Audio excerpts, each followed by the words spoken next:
ये मेरा। तो अंकल ने कहा तुम्हारी मम्मी पापा को फ़ोन करो, उन्हें यहाँ बुलाओ। मैंने थोड़ा खुद को संभाला, फिर अपनी मम्मी को फ़ोन किया क्योंकि मेरे पापा उस वक्त BSF में काम करते थे।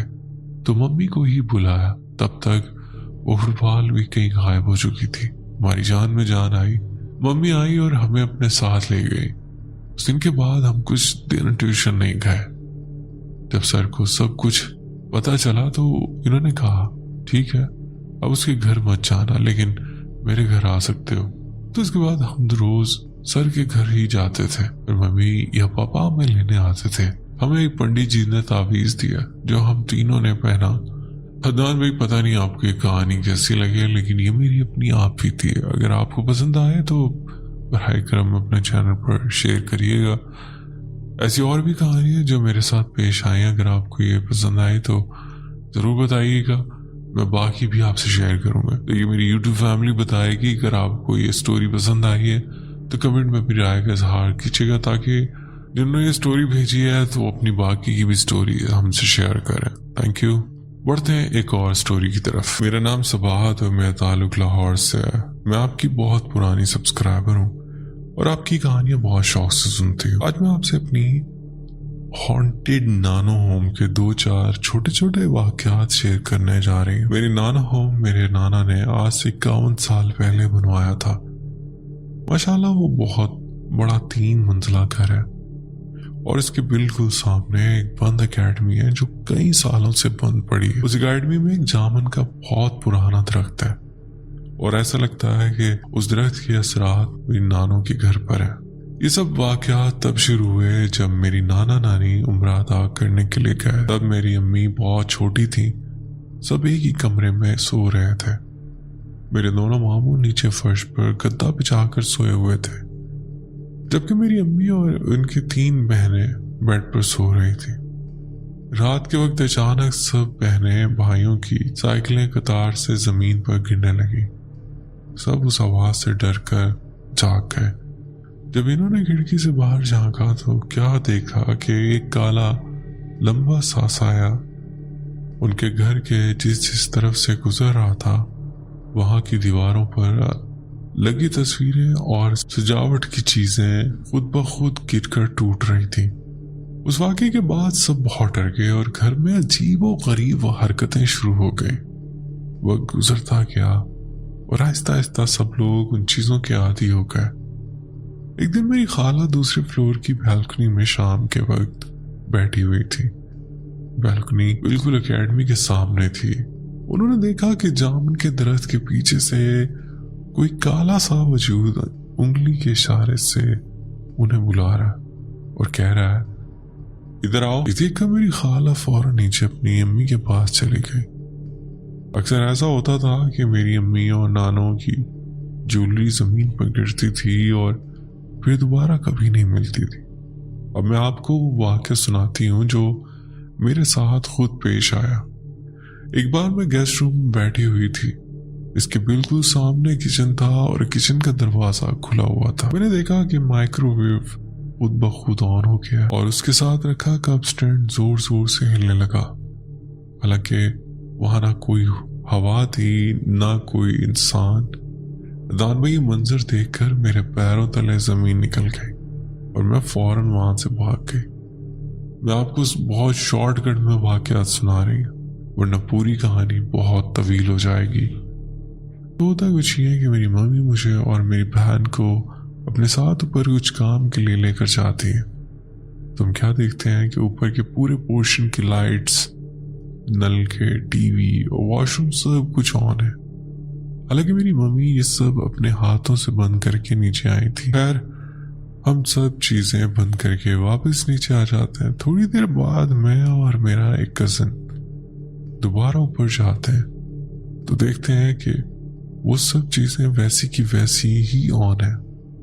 मैं तो बहुत ज्यादा डर कर फौरन नीचे भाग आती हूँ। ऐसे एक दफा सर्दियों के दिन थे तो मैं और मेरी फैमिली नाना के घर गए हुए थे। मैं और मेरे अबू कुछ देर बाद गेस्ट रूम में जाकर लेट गए। मेरी कजन आयशा जो मेरी मामू की बेटी है कहीं बाहर गई हुई थी। मैं और मेरे अबू लेटे हुए यूट्यूब पर वीडियो देख रहे थे कि अचानक आयशा आती है और कमरे के बाहर से मुंह अंदर करके हमें सलाम करती है और चली जाती है। मैं बहुत खुश होती हूँ कि चलो ये आ गई, अब मिलकर खेलेंगे।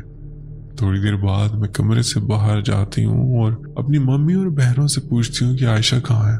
तो मेरी मम्मी कहती है वो तो गई हुई है, बताया तो था। वो फदनान भाई, ये सुनकर मुझे खौफ से पसीने आ जाते हैं।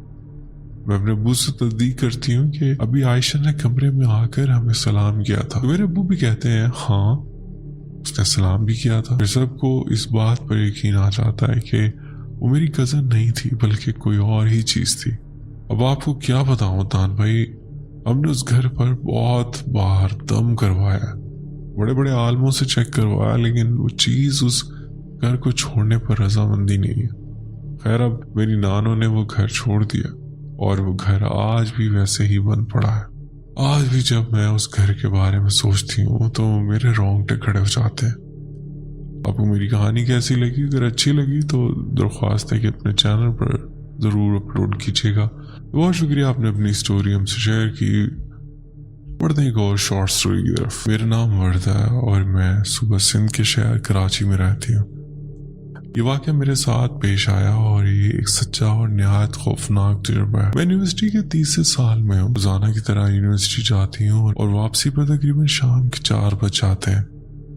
उन दिनों में बहुत डिप्रेशन और मायूसी में रहती थी।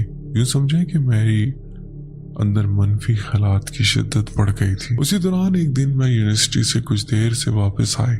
घर पहुंची तो देखा कि सब खाना खाकर सो चुके हैं।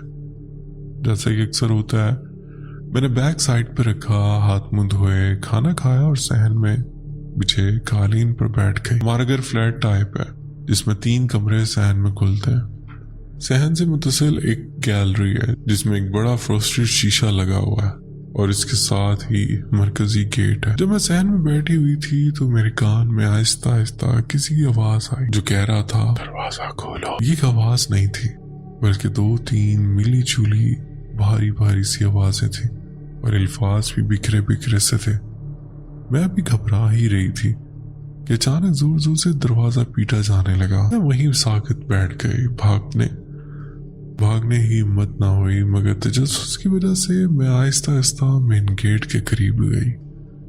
जब मैं ताला घुमाने ही लगी थी तो सोचा जरा पेप होल से झांक लूं कि आखिर इस वक्त कौन दरवाजा बजा रहा है। दान भाई, जो मैंने देखा वो मेरी रूह तक को हिला देने वाला मंजर था। दरवाजे के बिल्कुल सामने एक स्याह साया खड़ा था। इसका चेहरा किसी कुत्ते जैसा था, बल्कि बिखरे हुए काले बाल थे जिन्हें वो शायद दरवाजे पर रगड़ रहा था। वो बार बार जुबान निकालकर दरवाजे पर लगा रहा था और कभी अपने लंबे दांत दिखाकर कुत्ते की तरह सांस ले रहा था। मैं खौफ से लरस गई। ऐसा लगा जैसे अभी जान निकल जाएगी।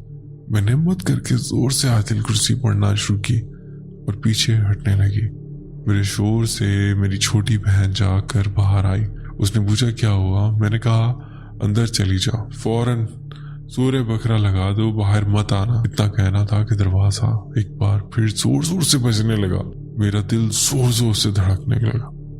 मैं फौरन कमरे के अंदर चली गई। मेरी अम्मी भी शोर सुनकर जाग गई और घबरा कर पूछने लगी क्या हुआ बेटा। मैंने पूरी बात नहीं बताई। जब अम्मी ने बाहर जाकर देखा तो कोई नहीं था, लेकिन दरवाजे के बाहर खून के छींटे लगे हुए थे।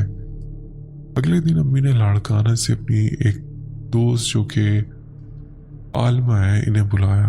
इन्होंने बताया ये चीजें बहुत दूर से आपकी बेटी के पीछे आई। उसका इरादा नुकसान पहुंचाने का था क्योंकि आपकी बेटी से शायद मनफी तवानाई खारिज हो रही थी। इन्होंने मुझे तावीज़ बांध कर दिया जो मैंने बाजू पर पहना और इस दिन के बाद अल्हम्दुलिल्लाह 5 वक्त की नमाज पढ़ती हूँ और कुरान पाक की तिलावत करती हूँ। अगर आपको ये सच्चा वाक़या सही लगे तो अपने चैनल पर लाजमी शेयर करिएगा। बहुत शुक्रिया, आपने अपनी स्टोरी हमसे शेयर की। दोस्तों उम्मीद करता हूँ आज की स्टोरीज आपको पसंद आई होंगी। स्टोरीज पसंद आई तो वीडियो को लाइक करना ना भूलिएगा, और अगर आप मेरे चैनल पर नए तो चैनल भी सब्सक्राइब कर लें, बेल आइकन प्रेस करके ऑल का नोटिफिकेशन ऑन कर लें। सो हो गई कि आप मेरी यूट्यूब फैमिली का हिस्सा बन जाएंगे और मेरी स्टोरीज के नोटिफिकेशन आप तक पहुंच जाया करेंगे। अपना बहुत ख्याल रखिएगा, दुआ में याद रखिएगा। मुझे तो इजाजत, मिलते हैं किसी और इंटरेस्टिंग स्टोरी में।